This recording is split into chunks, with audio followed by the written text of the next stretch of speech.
इस वीडियो में हम अपने ट्रिप का 3rd and 4th day explore करेंगे। अगर आपने हमारा डे 1 एंड डे 2 की जर्नी का वीडियो नहीं देखा है तो please check it out first, जहां हमने एलिफेंट कैंप, कावेरी निसर्गधाम, बाइलाकुप्पे में द तिब्बत किचन एंड और भी कई प्लेसेस कवर किए हैं। तो चलिए शुरू करते हैं हमारी आगे की कहानी।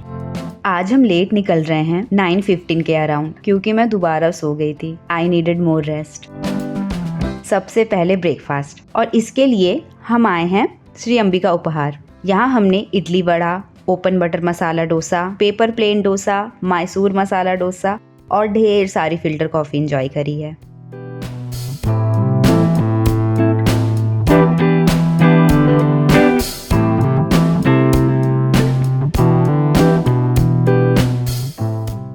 प्रत्यूष को कॉल आया और पता चला बाय मिस्टेक उसकी स्कूटी रिटर्न करने का टाइम आज शाम तक का है, लेकिन प्रत्यूष का प्लान तो कल तक रुकने का है। बड़ी दिक्कत वाली सिचुएशन है। हमने बाकी जगह अवेलेबल स्कूटी देखनी शुरू करी और हमें यहाँ मिल गई है, पर सच में बहुत मुश्किल है ऐसी सिचुएशंस में स्कूटी मिलना। हमें कई लोगों ने पॉइंट आउट किया था कि हमारी स्कूटी के पीछे वाले टायर में हवा कम है। हम कई बार हवा रिफिल करा चुके थे, इसलिए हमने पंचर चेक करवाया। रॉयल ब्रदर्स ने हमें पंचर रिपेयर शॉप बताई जो कि पास में ही है। चेक करने पे पता चला बहुत बड़ा पुराना होल था और 2 पंचर स्ट्रिप्स डाल के फिक्स किया गया। रॉयल ब्रदर्स से रिम्बर्समेंट लेने के लिए हमने बिल भी ले लिया है। हमें लगा अब सब ठीक है तो मलाली फॉल्स की तरफ जा सकते हैं, पर 2 किलोमीटर के बाद ही ये हो गया। टायर पंचर, पूरी हवा निकल चुकी है। ये स्कूटी तो अब कहीं भी लेके नहीं जा सकते।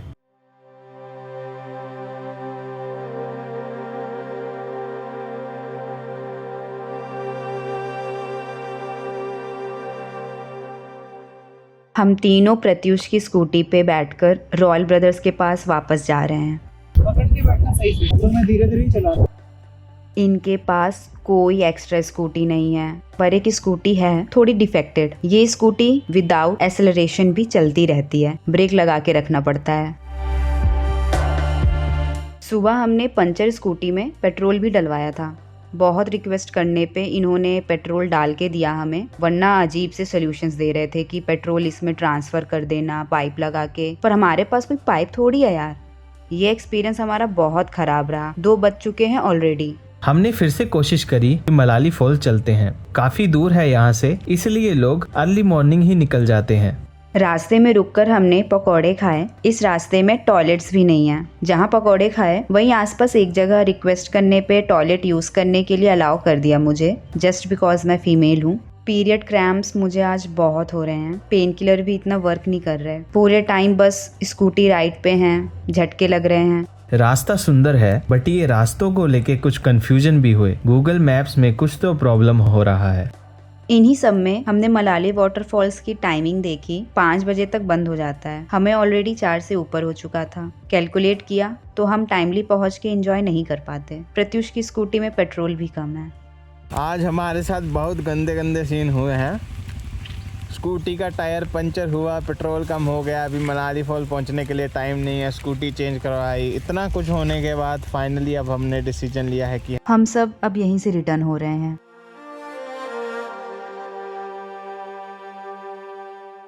हम डायरेक्ट अपने हॉस्टल की तरफ जा रहे हैं। प्रत्युष का हॉस्टल से चेकआउट डेट भी आज का ही है बाय मिस्टेक। एक्सटेंशन के लिए जस्ट डबल मनी चार्ज कर रहे थे, इसलिए प्रत्युष ने अपनी ट्रिप शाम को ही एंड करने का डिसाइड किया और घर चला गया। लास्ट पीस ऑफ कबाब।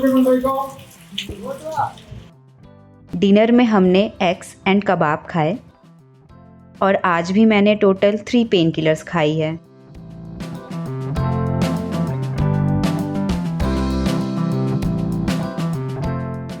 कल का दिन इतना खराब जाने के बाद हमने सोचा ओमकारेश्वर टेम्पल ही देख लेते हैं, जो कि मडिकेरी में ही है। 8 बजे हम यहाँ आ गए। टेम्पल की timing generally 6:30 AM to 12 PM and 5 PM to 8 PM है। ये टेम्पल भगवान शिव को डेडिकेटेड है एंड काफी यूनिक है। टेम्पल के अंदर एक सेक्रेड शिवलिंग है और बाहर एक शांत सा वाटर टैंक बना हुआ है, जिसके बीच में एक छोटा सा मंडप है। इसे 1820 में किंग लिंगराज सेकंड ने बनवाया था। इस टेम्पल की सबसे इंटरेस्टिंग बात इसका आर्किटेक्चर है। ये एक इंडो सारासैनिक स्टाइल का टेम्पल है जिसमें केरला स्टाइल के साथ इस्लामिक डोम्स और मिनरेट्स का ब्लेंड दिखाई देता है।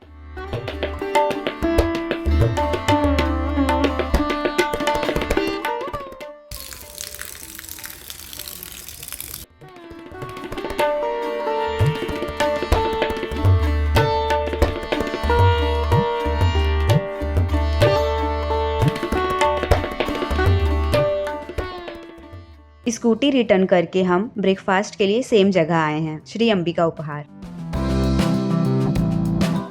और आज हमने लिया है ghee roast dosa, paper plain dosa, idli vada and filter coffee.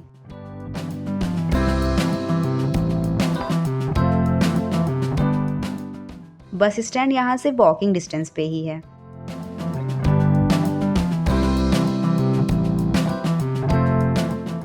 हम मैसूरू पहुंच गए हैं। अब चलते हैं मैसूर पैलेस। बाहर लाइन में लगकर हमने टिकट ले लिए और सिक्योरिटी चेक के बाद हमारी एंट्री हो गई। सामान रखने के लिए लॉकर यहाँ मिल जाता है जिसका कोई भी चार्ज नहीं है। ये कीज उसी लॉकर की हैं। मैसूर पैलेस मैसूरू का सबसे आइकॉनिक और रॉयल प्लेस है। इसे अंबा विलास पैलेस भी कहा जाता है।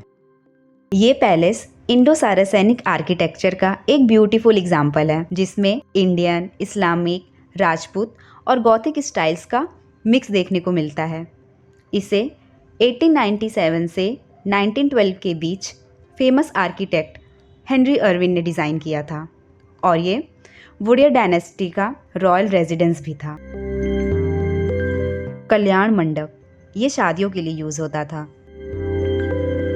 पैलेस के अंदर जाते ही आपको grand halls, intricate carvings, colourful murals, stained glass ceilings और रॉयल इंटीरियर्स देखने को मिलते हैं।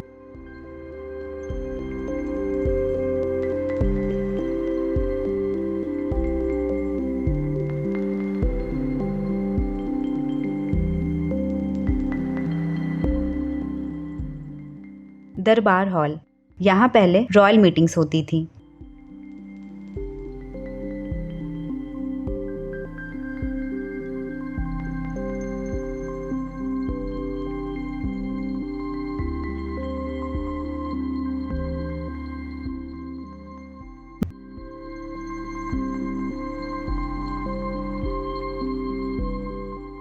अब हम जा रहे हैं मधुर टिफिन्स। यहाँ से हमने मधुर वड़े पैक करा लिए हैं।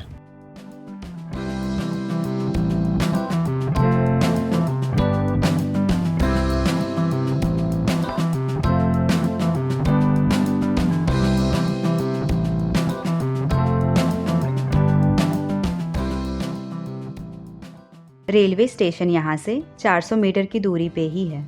इस ट्रिप के अगले दिन ही मेरा पेट भी खराब हो गया था, may be because of too much pain killers. भले मुझे इस ट्रिप पे पेन किलर्स की वजह से इतना पेन नहीं फील हुआ, but the body was in stress. लगभग 1 मंथ लग गया था मुझे रिकवर होने में to feel like normal again. I never want to go through this again. So girls, अगर आपके पीरियड्स इतने ईजी नहीं हैं या कोई कंडीशन है like endometriosis and PCOS, try to rest in your periods. Don't put too much pressure on your body. Dinner के लिए हमने ट्रेन में ही बिरयानी मंगा ली है। अगर आपको ये कुर्ग सीरीज पसंद आई हो तो वीडियो को लाइक करें, चैनल को सब्सक्राइब करें और अपना फेवरेट मोमेंट कमेंट में जरूर बताएं। मिलते हैं अगली ट्रैवल स्टोरी के साथ। This is Himkhil, India beyond the guide book.